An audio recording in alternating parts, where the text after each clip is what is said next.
तपाईहरुले चाहिँ टिकटक प्रयोग गर्नको लागि चाहिँ DNS सेटिंग्सहरु चलाइराख्नु भएको छ अथवा VPN को एप्स नै डाउनलोड गरेर मोबाइललाई ल्याग बनाइराख्नु भएको छ अथवा VPN चलाउँदाखेरि चाहिँ विभिन्न एडहरु आएर तपाईको मोबाइलले दिक्क बनाएको छ भने चाहिँ अब त्यो पुरानो मेथडको चाहिँ काम छैन। हामीले नयाँ मेथडद्वारा हामीहरुले चाहिँ टिकटक प्रयोग गर्न सक्छौं।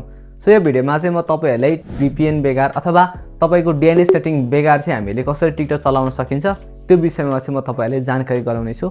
यो भिडियो हेर्नु भयो भने चाहिँ तपाईले आफ्नो नचलेको टिकटकलाई चाहिँ मजाले चलाउन सक्नुहुन्छ, त्यो पनि सिम्पल वेमा। सो यो भिडियोलाई चाहिँ मजाले हेर्नु होला अनि मन पर्यो भने हाम्रो च्यानलमा सब्स्क्राइब गरेर पनि जोडिनु होला। फर्स्टमा चाहिँ मेरो मोबाइलमा टिकटक चलिरहेको छ कि छैन भन्ने कुरा म तपाईहरुलाई सो गर्ने छु। अब यहाँनेर हेर्नुहुन्छ भने चाहिँ मेरो चाहिँ no internet connection tap to retry भनेको छ। मैले जति पटक रिट्राई गर्दाखेरि पनि यो चाहिँ चलिरहेको छैन। जस्ट म तपाईहरुलाई इन्टरनेट प्रब्लम होइन भन्ने कुरा चाहिँ एउटा युट्युब भिडियो प्ले गरेर देखाउने छु।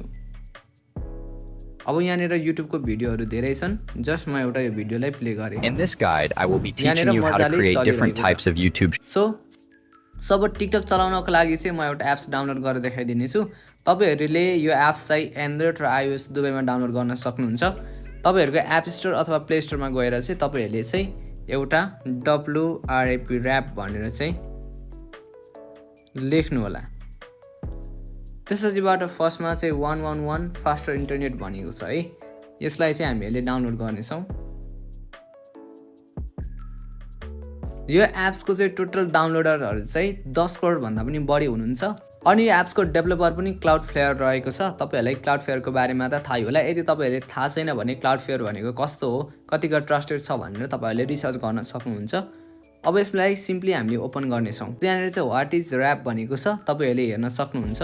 अनि हामीले चाहिँ connection between your mobile and internet with a modern optimise protocol भनेको छ। यो तपाईहरुले सर्र पढ्नु होला है। यहाँ चाहिँ तपाईहरुले सिम्पली पढेर एक्सेप्ट गर्न सक्नुहुन्छ। अनि यहाँ चाहिँ एउटा VPN प्रोफाइल डाउनलोड गर्नु भनेको छ है। तपाईहरुले प्रोफाइल मात्रै डाउनलोड गर्ने हो, कुनै एप्स हैन। त्यसैबाट अलाउ नोटिफिकेसन गर्न सक्नुहुन्छ अथवा तपाईहरुले नट नाउ पनि गर्न सक्नुहुन्छ। यति गरिसकेपछि चाहिँ हाम्रो चाहिँ 111 बाइ क्लाउडफ्लेयर भनेको छ। अब क्लाउडफ्लेयरको बारेमा त तपाईहरुलाई रिसर्च गरिराख्नु पर्दैन होला, किनभने क्लाउडफ्लेयर चाहिँ तपाईको विभिन्न वेबसाइटहरुले प्रयोग गरिरहेका हुन्छन् ताकि आफ्नो वेबसाइटमा चाहिँ सेक्युर होस्, बटहरुले ह्याक नगरोस् भनेर। त्यसैले गर्दाखेरि यो पनि क्लाउडफ्लेयरले बनाएको एप्स हो। यहाँबाट चाहिँ हामीले मजाले एप्लिकेसनलाई एक्टिभ अथवा डिएक्टिभ गर्न सकिन्छ र यो कनेक्ट गरिसकेपछि चाहिँ हाम्रो सम्पूर्ण युजर डाटाहरु चाहिँ यसले चाहिँ बाइपास गरिदिन्छ, जसले गर्दाखेरि चाहिँ हाम्रो लगइन हिस्ट्रीदेखि लिएर कुनै पनि हामीले मोबाइलमा चलाएको हिस्ट्रीहरु चाहिँ डाटा सेभ हुँदैन। यसलाई चाहिँ तपाईहरुले कनेक्ट गर्न सक्नुहुन्छ। अब कनेक्ट गरिसकेपछि सेक्युरिङ योर इन्टरनेट भनेको छ अनि योर इन्टरनेट इज प्राइभेट। अहिले जब हामीले प्राइभेट हामीले इन्टरनेट चलाइरहेका छौं। अब म तपाईहरुलाई टिकटक ओपन गरेर देखाउने छु। जस्ट टिकटकमा गए। अब म ट्याप गर्ने छु। खुशी सारा मजाले चलिरहेको छ। अब हेर्न सक्नुहुन्छ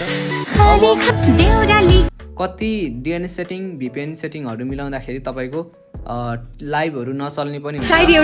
यसमा चाहिँ सबै यादहरु साच्चै अमूल्य हुन्छन्। सबै कुरा चाहिँ यहाँनेर कहिलेकाहीँ रोएको पल सम्झेर हाँसो। सब तपाईले आफ्नो काम गरिसक्नु भयो। अब यसलाई चाहिँ अफ गर्नु पर्यो भने तपाईहरुले यहाँनेर डिस्कनेक्ट भनेको ठाउँमा गएर तपाईहरुले तपाईको डिजेबल भन्ने अप्सनमा अथवा तपाईले 1 घण्टा 15 मिनेट कति समयसम्म हो तपाईहरुले चाहिँ डिजेबल पनि गर्न सक्नुहुन्छ।